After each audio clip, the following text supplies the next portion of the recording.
Okay, let's talk about compasses this morning. And this is the Noir Baseplate compass. And this compass retails for about $10.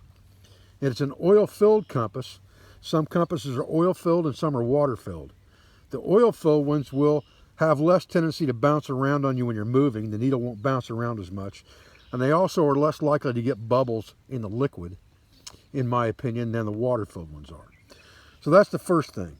The second thing we need to look at is the pieces and parts of this compass. We have a base plate that's used to be laid on top of a map so that we can do things like set a travel bearing with a map and things that we'll do in the future.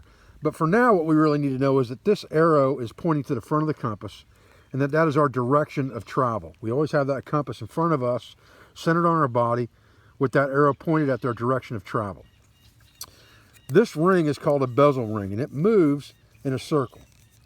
And it starts at 360 degrees and goes all the way around, just like this. So 0, and then all the way back around is 360 degrees, just like a normal circle, all right? The needle on our compass has two ends. It has a black end and it has a red end. The red end is the end that always points toward magnetic north. On the bottom of this compass, inside this bezel ring, you can see as I move it around, there's a red arrow right here. And that red arrow we'll refer to as the doghouse. So anytime we are wanting to travel in a certain direction, if we point the compass at the object we want to travel to, and we turn the needle, or turn the bezel, excuse me, until the needle rests inside that doghouse, we have now set a travel bearing to travel to the desired object. And as long as we don't move left or right, and that arrow doesn't leave the doghouse, we are now walking in a straight line. And that's really one of the keys to having a compass, is being able to walk a straight line and not experience what's called lateral drift, moving off to the left or off to the right over distance because you've lost sight of an object. If you can see something in the distance and not lose sight of it, you can walk a straight line to that object because you have binocular vision.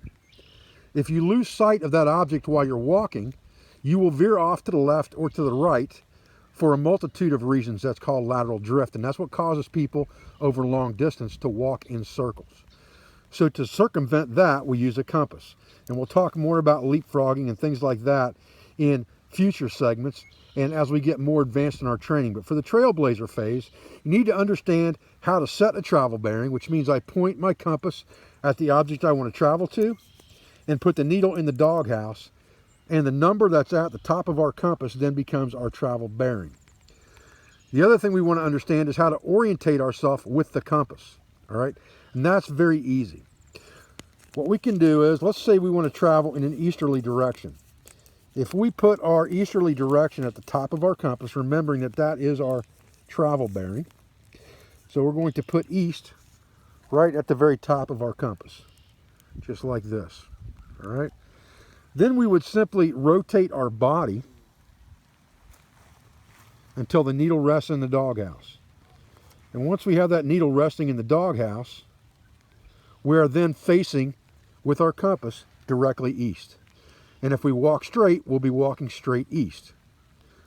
If we want to go west, we would take this and turn the west bearing to the top of the compass, just like this at 270.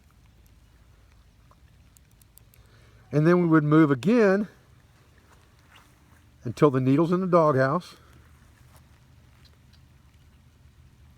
And then we would be traveling a westerly direction. And that's how you orientate yourself with the compass.